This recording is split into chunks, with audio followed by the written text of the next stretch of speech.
back, Mr. Swalwell. Thank you. Mr.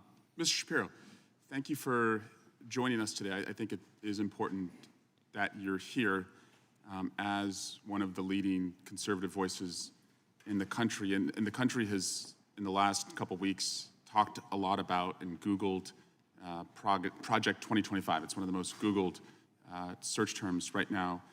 And you're not going to get any censorship from me. So I just wanted to know, from your perspective, I think it would help us understand, on just like a scale of 0 to 100%, how much do you support Project 2025?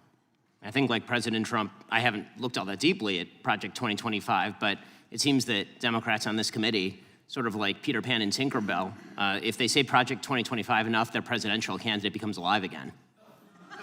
And so, well, let's just talk about pieces of it, and I guess you can tell me if you support it. You probably want less bureaucracy, right? I do. I want less bureaucracy. You want more efficiency? I do. I want more efficiency. You want taxpayer money spent wisely? I do. Congrats on becoming a Republican. Yeah. Yeah.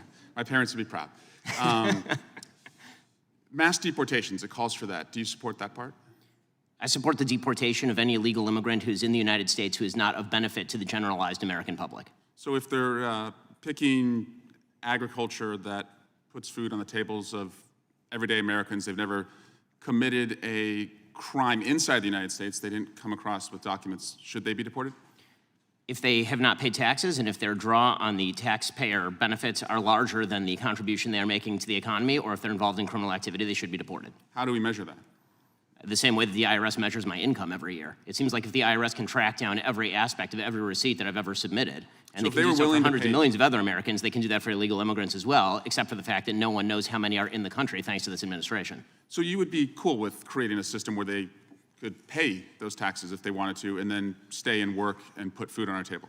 It depends on how long it would take for them to pay the taxes, and they would also have to go presumably to the back of the line, although I'm not sure why I'm testifying about immigration policy at this point. How about banning the abortion pill? That's part of Project 2025. Do you support that part?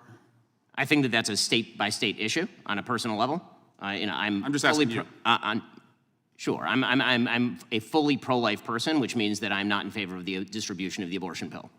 Banning same-sex marriage, what about that part? I am in favor of traditional marriage between a man and a woman, and I'm perfectly fine with anyone having any sort of voluntary sexual arrangement they seek. That's a different thing from whether the government should attach benefits to that personal relationship.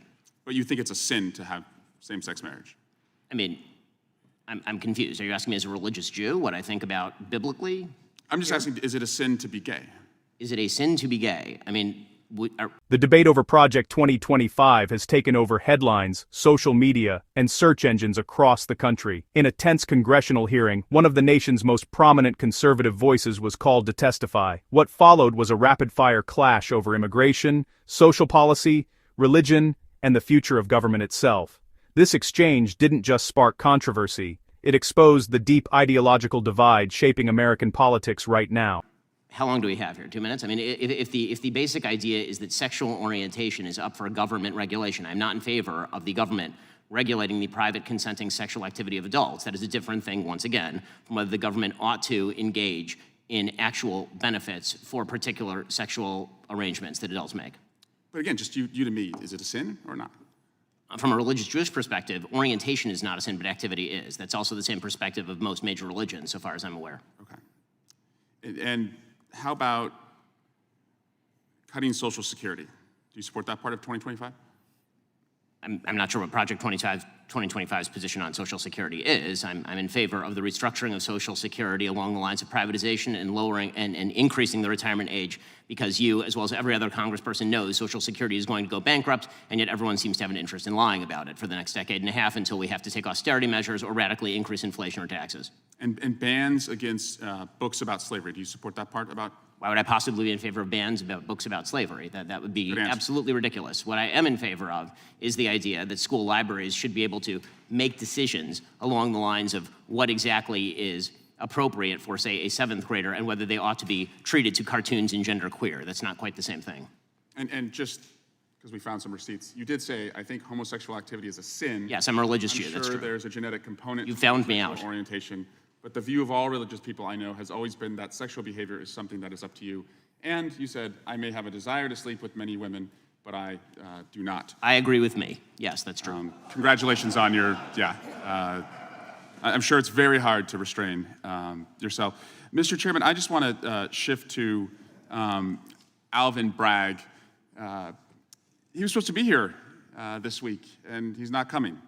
And Hunter Biden was supposed to testify. Now he's not testifying. We were supposed to have votes on articles of impeachment, and we didn't. And again, we're just wondering, you guys write great press releases, but the payoff seems to never come. And so I guess we will keep waiting, and we'll do hearings like this. And finally, Chairman, you can yell, you cannot yell fire in a crowded theater, and that's a restriction on speech, as you have recognized before, but you can yell theater in a crowded fire, and you all can continue to do that all you want, and we'll just waste the American people's time. Gentleman's time has expired, and I remind him of the first rule of holes. When you're in one, stop digging. Chair recognizes Mr.